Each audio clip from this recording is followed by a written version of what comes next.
रोहिणी जी कहाँ हैं? पटना गई। ये कभी सिंगापुर से कभी पटना से। इनके भाई कहाँ हैं?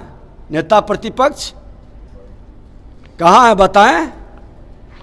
अरे जिम्मेवारी निभाओ। सोने के चम्मच लेकर जन्म लेने वाले लोग, राजा रानी के पेट से जन्म लेने वाले राजकुमार और राजकुमारी जी, बिहार की जनता जमीन पर देखना चाहती है। जमीन पर सेवा के भाव से काम करना चाहिए। जनता की गाढ़ी कमाई लूटे हैं, उसका कुछ अंश इसी अवसर में आप लोगों की सेवा में लगा दें, लोगों की दुआ मिलेगी। आज वो भाव नहीं है। सिर्फ ट्वीट कर करके सेवा का मनोभाव बनाना। हम तो कहते हैं, हमने पहले ही अपील किया कि सभी लोग को मिल करके आपदा में सेवा के भाव से काम करना चाहिए।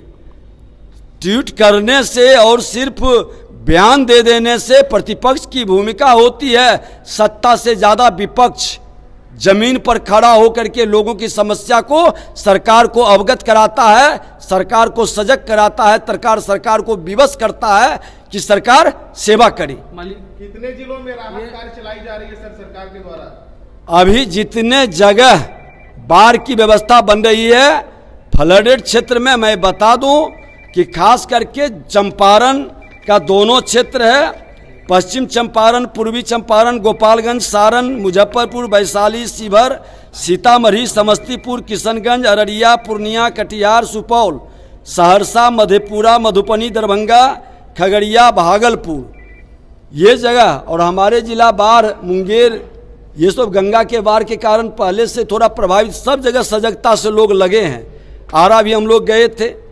सब जगह लोगों की नज़र है। माननीय मुख्यमंत्री जी ने कहा है कि आपदा से पीड़ित लोगों का खजाने पर पहला अधिकार है और उसके लिए कोई कमी नहीं रहेगी। मल्लिकार्जुन खड़गे हैं, उन्होंने कहा है कि पीएम मोदी को सत्ता से हटाने तक मैं जिंदा रहूंगा। जब तक हटाएंगे नहीं तब तक। बस देश को कमजोर करने वाले, आतंकवाद, उग्रवाद, अपराध और भ्रष्टाचारी को पोषित करने वाले लोग देश के प्रधानमंत्री नरेंद्र मोदी जी को ही हटाने का पहला अभियान रखे हैं, क्योंकि देश के प्रधानमंत्री नरेंद्र मोदी जी ने ही आतंकवाद और उग्रवाद को समाप्त लगभग कर दिया है और अब अपराध और भ्रष्टाचारी पर दबिश बढ़ गई है।